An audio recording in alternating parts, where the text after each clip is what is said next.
گزارش کر رہا ہوں عزیزم محمد کیف سلمہ سے، وہ اسی جامعہ کے سابق متعلم ہیں، ان سے ملتمس وہ تشریف السلام علیکم ورحمۃ اللہ وبرکاتہ۔ وعلیکم السلام۔ الحمد لله نحمده ونستعينه ونستغفره ونؤمن به ونتوكل عليه ونعوذ بالله من شرور أنفسنا ومن سيئات أعمالنا، من يهده الله فلا مضل له ومن يضلله فلا هادي له، وأشهد أن لا إله إلا الله وأشهد أن محمدا عبده ورسوله۔ قال الله تعالى في القرآن المجيد والفرقان الحميد: فأعوذ بالله من الشيطان الرجيم، بسم الله الرحمن الرحيم، وقضى ربك ألا تعبدوا إلا إياه وبالوالدين إحسانا، إما يبلغن عندك الكبر أحدهما أو كلاهما فلا تقل لهما أف ولا تنهرهما وقل لهما قولا كريما، شاباش، واخفض لهما جناح الذل من الرحمة وقل رب ارحمهما كما ربياني صغيرا۔ صدق اللہ العظیم۔ کہ سبھی کچھ ہو رہا ہے اس ترقی کے زمانے میں، کہ سبھی کچھ ہو رہا ہے اس ترقی کے زمانے میں، مگر یہ کیا غضب ہے کہ آدمی انسان نہیں ہوتا۔ یاد رکھیں کہ نصیحت ہے، یاد رکھیں کہ نصیحت ہے، جی، فرض ماں باپ کی اطاعت ہے۔ شاباش، نہ کرو ان کو تم کبھی ناخوش، نہ کرو ان کو تم کبھی ناخوش، ان کے قدموں کے نیچے جنت ہے۔ ارے واہ واہ بھائی واہ، سبحان برادران اللہ۔ اسلام اور واجب التکریم بزرگوں، رب کائنات کا عظیم احسان کرم ہوا ہے کہ مالک دو جہاں نے ہمیں اس پرنور اور بابرکت اجلاس میں بیٹھنے کی توفیق دی۔ اللہ تعالی ہمارے اس پروگرام کو قبولیت سے نوازے، آمین۔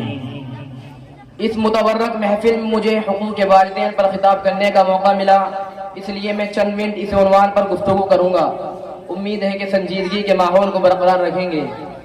حضرات گرامی، اگر آج کے پرفتن دور میں ہم دنیا پر طائرانہ نظر ڈالیں تو یوں محسوس ہوتا ہے کہ ہر سمت سے اپنے اپنے حقوق کے مطالبے کی صدا سنائی دیتی ہے، ہر سمت سے ظلم و زیادتی کا دور دورہ نظر آتا ہے، ایک دوسرے کے حق کو مارتا ہوا نظر آتا ہے، ہر ایک کو دوسرے سے شکایت ہے، رعایا کو بادشاہ و حاکم سے شکایت ہے، آقا و مالک کو غلام سے شکایت ہے، غلام و نوکر کو آقا سے شکایت ہے، کوئی پڑوسی کا حق ادا کرنے کے لیے تیار نہیں، اولاد والدین کا حق ادا کرنے کے لیے تیار نہیں، والدین پر ظلم و زیادتی کے پہاڑ توڑے جا رہے ہیں، ان کے عزت و احترام کو پامال کیا جا رہا ہے، ان کے ساتھ گھناؤنی اور ناپاک حرکتیں کی جا رہی ہیں۔ ہم اس ماں پر ظلم و زیادتی کرتے ہیں جس ماں نے 9 ماہ اپنے پیٹ میں رکھا، جس ماں نے 2.5 سال۔ آپ میں سے کھڑا کر لوں میں کسی کو، کھڑا کروں گا کسی کو، ہے تمہارے میں ہمت کھڑے ہو گئے یہاں بولنے کی؟ ماں نے 9 ماہ اپنے پیٹ میں رکھا، جس ماں نے 2.5 سال تک دودھ پلایا، جس ماں نے بچے کی خاطر تمام مصیبتیں برداشت کی، جس ماں نے بچے کی پریشانی کو اپنی پریشانی سمجھا، جو ماں خود تو بھوکی سو گئی لیکن اپنے بچے کو کبھی بھوکا نہ سونے دیا۔ کیا والدین کا حق یہ ہے کیا ان پر ظلم و زیادتی کی جائے؟ کیا ان کے ساتھ گھناؤنی اور ناپاک حرکتیں کی جائے؟ کیا ان پر ظلم و زیادتی کے پہاڑ توڑے جائیں؟ ہرگز نہیں، یہ والدین کا حق نہیں ہے۔ یاد رکھو کہ اگر کوئی اولاد اپنے والدین پر ظلم و زیادتی کرتا ہے، ان کے ساتھ برا سلوک کرتا ہے تو اپنا ٹھکانہ جہنم میں بنا لے۔ میں اپنی طرف سے نہیں کہتا، حدیث شریف میں ہے، امام رضی اللہ عنہ سے مروی ہے کہ وہ فرماتے ہیں کہ محسن کائنات صلی اللہ علیہ وسلم نے ارشاد فرمایا کہ محسن کائنات صلی اللہ علیہ وسلم نے ایک شخص نے دریافت فرمایا کہ یا رسول اللہ ما حق الوالدین، والدین کا حق کیا ہے؟ سنو میرے نبی صلی اللہ علیہ وسلم کا جواب تو سنو۔ نبی کریم صلی اللہ علیہ وسلم نے ارشاد فرمایا ہما جنتک و نارک، وہی تیری جنت ہے وہی تیری جہنم ہے۔ حدیث شریف پر غور کریے تو پتہ چلتا ہے کہ والدین کا حق کیا ہے۔ والدین کا حق یہ ہے کہ اگر تم ان پر ظلم و زیادتی کرو گے، ان کے ساتھ برا سلوک کرو گے تو اپنا ٹھکانہ جہنم میں بنا لو، اور اگر ان کے ساتھ اچھا سلوک کرو گے، ان کے ساتھ عزت سے پیش آؤ گے تو جنت کے حقدار بنو گے۔ بے شک عزیزان گرامی، اگر کوئی اولاد اپنے والدین کے ساتھ برا سلوک کرتا ہے، ان پر ظلم و زیادتی کرتا ہے، تو اللہ تعالیٰ اس کو آخرت میں تو عذاب ضرور دیں گے، لیکن دنیا میں بھی سزا مل جاتی ہے۔ ثبوت کے طور پر میں آپ حضرات کے سامنے ایک واقعہ بیان کرتا ہوں۔ غالباً پاکستان میں پیش آیا ایک نوجوان نوکری سے گھر آیا، اس کی بیوی نے اس کی ماں کی شکایت کی، نوجوان کو غصہ آیا، سخت دل نوجوان ماں کو ماننے کے لیے چل پڑا۔ بیچاری بوڑھی ماں نماز پڑھ رہی تھی، سخت دل نوجوان نے سجدے کی حالت میں ماں کی گردن پر پیر رکھا اور اس زور سے رکھا کہ ماں مالک حقیقی سے جا ملی۔ اس نوجوان چچا زاد بھائی نے ماں کو دفنانے کے لیے قبر تیار کی، تو وہ چچا زاد بھائی تو صحیح سلامت قبر سے نکل گیا، لیکن اس نوجوان نے قبر سے نکلنے کی کوشش کی تو فوراً قبر نے اسے دبوچ لیا۔ نوجوان دہشت زدہ ڈر کی وجہ سے چلانے لگا۔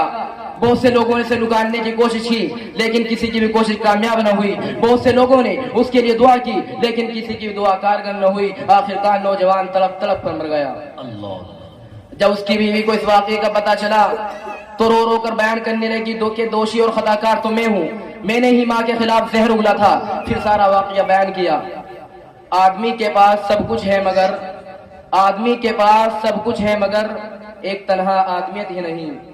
حضرات گرامی، ابھی میں نے آپ حضرات کے سامنے خطبے میں سورہ بنی اسرائیل کی جو آیت تلاوت کی تھی، اس میں ہی فرمایا گیا ہے کہ رب کائنات انسانوں کو تاکید فرما رہا ہے کہ تم اس خالق السماوات والارض اور پالنہار کی بندگی و فرما برداری کرو۔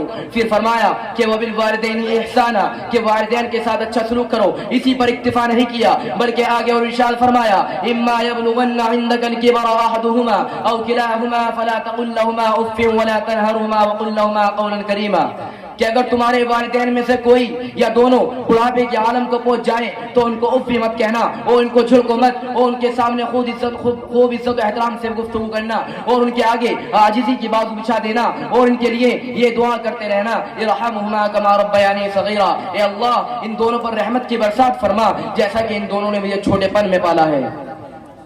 حضرات گرامی، ایک مرتبہ نبی کریم صلی اللہ علیہ وسلم نے ارشاد فرمایا کہ اس شخص کی ناک خاک آلود ہو، اس شخص کی ناک خاک آلود ہو، اس شخص کی ناک خاک آلود ہو۔ تمام صاحب کرام طلب اٹھے اور عرض کیا کہ یا رسول اللہ کس شخص کی ناک خاک آلود ہو؟ تو نبی کریم صلی اللہ علیہ وسلم نے ارشاد فرمایا اس شخص کی ناک خاک آلود ہو کہ جس نے اپنے والدین میں سے کسی ایک کو یا دونوں کو بڑھاپے کے عالم میں پایا ہو، پھر بھی ان کی خدمت کر کے اپنے آپ کو جنت کا حقدار اور مستحق نہ بنایا ہو۔ شاباش بیٹے شاباش، زندہ باد۔ حضرات گرامی، والدین کی خدمت کرنا فرض ہے، رب کائنات کے کلام سے ثابت ہے، محسن کائنات کے کلام سے ثابت ہے، صحابہ کرام کے اقوال سے ثابت ہے، ائمہ مجتہدین کے اقوال سے ثابت ہے۔ عزیزان گرامی، اگر جس اولاد سے والدین ناراض ہیں تو رب کائنات جو سے ناراض رہتے ہیں۔ میں حوالے کے ساتھ بتاتا ہوں، ترمذی شریف جلد ثانی اٹھاؤ اور صفحہ 12 پر دیکھو تو حضرت عبداللہ بن عمر کی ایک روایت موجود ہے۔ وہ فرماتے ہیں کہ شہنشاہ بطحہ صلی اللہ علیہ وسلم نے ارشاد فرمایا کہ اللہ کی رضامندی والد کی رضامندی میں ہے اور اللہ کی ناراضگی والد کی ناراضگی میں ہے۔ جس اولاد سے والدین راضی، رب کائنات اس سے راضی، محسن کائنات اس سے راضی، صحابہ کرام اس سے راضی، ائمہ مجتہدین اس سے راضی، ملائکہ اس سے راضی، انسان و جن اس سے راضی، جنت و حور اس سے راضی، ذرہ کائنات اس سے راضی۔ شاباش بیٹے شاباش۔ اور اگر نافرمانی کرنے والا اور گستاخی کرنے والا ہو، خدا کی بھی اس پر لعنت، صحابہ کی اس پر لعنت، رسول کی اس پر لعنت، ائمہ مجتہدین کی اس پر لعنت، ملائکہ کی اس پر لعنت، انسان و جس کی اس پر لعنت۔ ایک مرتبہ نبی کریم صلی اللہ علیہ وسلم نے ارشاد فرمایا کہ اگر کوئی نیک صالح اولاد اپنے والدین کی جانب محبت بھری نظروں سے ایک مرتبہ دیکھے تو اللہ تعالیٰ اس کو 100 مقبول حج کا ثواب دیں گے۔ شاباش، جزاک اللہ۔ تو صحابہ کرام رضوان اللہ علیہ اجمعین نے عرض کیا کہ یا رسول اللہ اگر کوئی نیک صالح اولاد اپنے والدین کی جانب محبت بھری نظروں سے 100 مرتبہ دیکھے تو کیا اس کو 100 مقبول حج کا ثواب ملے گا؟ تو نبی کریم صلی اللہ علیہ وسلم نے ارشاد فرمایا ہاں، اللہ رب العالمین کی عطا اور بخشش تمہارے تصورات سے بڑھ ہے۔ اللہ اکبر۔ حضرات گرامی، اس حدیث شریف پر غور کریے تو پتہ چلتا ہے کہ صرف محبت بھری نظروں سے محبت بھری نظروں سے دیکھنے کا اتنا بڑا ثواب ہے، اور جو والدین کو ہم وقت خوش رکھنے اور ان کی فرما برداری کرنے میں لگے رہتے ہیں تو ان کا درجہ اللہ رب العالمین کے پاس کتنا بلند وارفع ہوگا۔